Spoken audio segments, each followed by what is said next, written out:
Very good. All right. Yeah.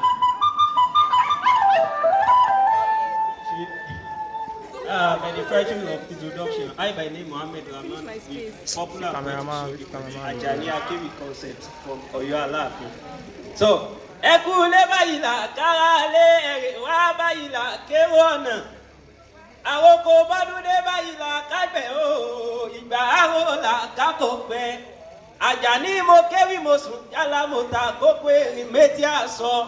Iyán ò ní pa mi láyà mo lè jẹ, òkè ò ní pa mi láyà mo lè gùn.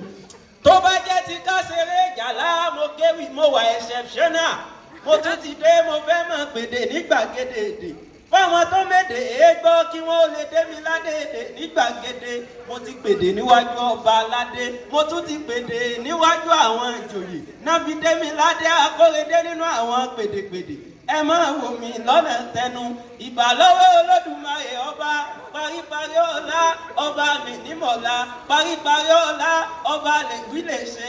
Ọba lágbára tí fúnni lágbára. Ìláyé aláwùrà bí ní gbàgbára lọ́wọ́ gbogbo alágbára tó lágbára tó fẹ́ máa ń fagbára tó nílẹ̀ ni ò lágbára lára. Ẹ bá ń ṣe kábíyèsí fún Elédùmarè ọba.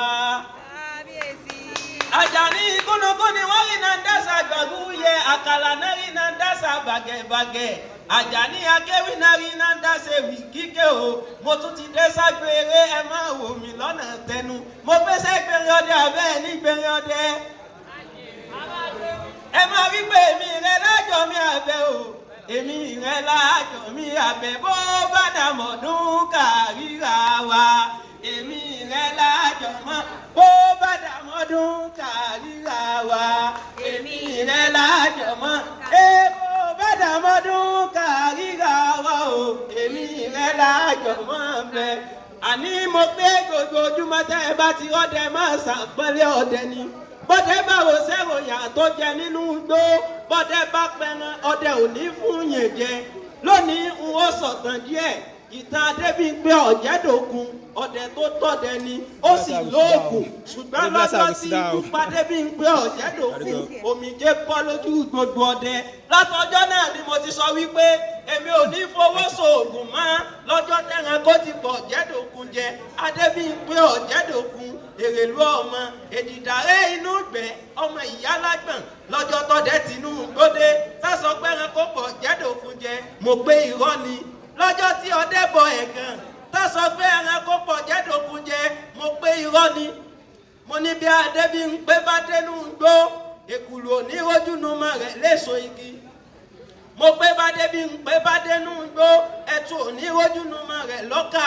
Mo ní kú kíní pọdẹ tí a kì í gbọ́ nílé ikú kíní pọdẹ tí a kì í gbọ́ dẹ̀dẹ̀ mọ̀. Wọ́n ní òótọ́ ni bẹ́ẹ̀ náà ni. Wọ́n pé òótọ́ ni bẹ́ẹ̀ náà ni. Tí mo bá fẹ́ mọ kú tó pọdẹ tí mo bá fẹ́ mọ kú tó pa Adébímpé Ọ̀jẹ̀dòkun èrèlú ọmọ. Wọ́n ní kí n sáyán méjì kí n sì mọ́kà dí kòtò ìyè. Wọ́n sọ pé béèyàn bá dorí ìjàpá àní béèyàn bá fi gbá àlákọ̀ọ́mù mi omijé àmọ́ bọ́ lójú ẹni kómi ó bọ́ lójú ẹni kì í ṣe èèwọ̀.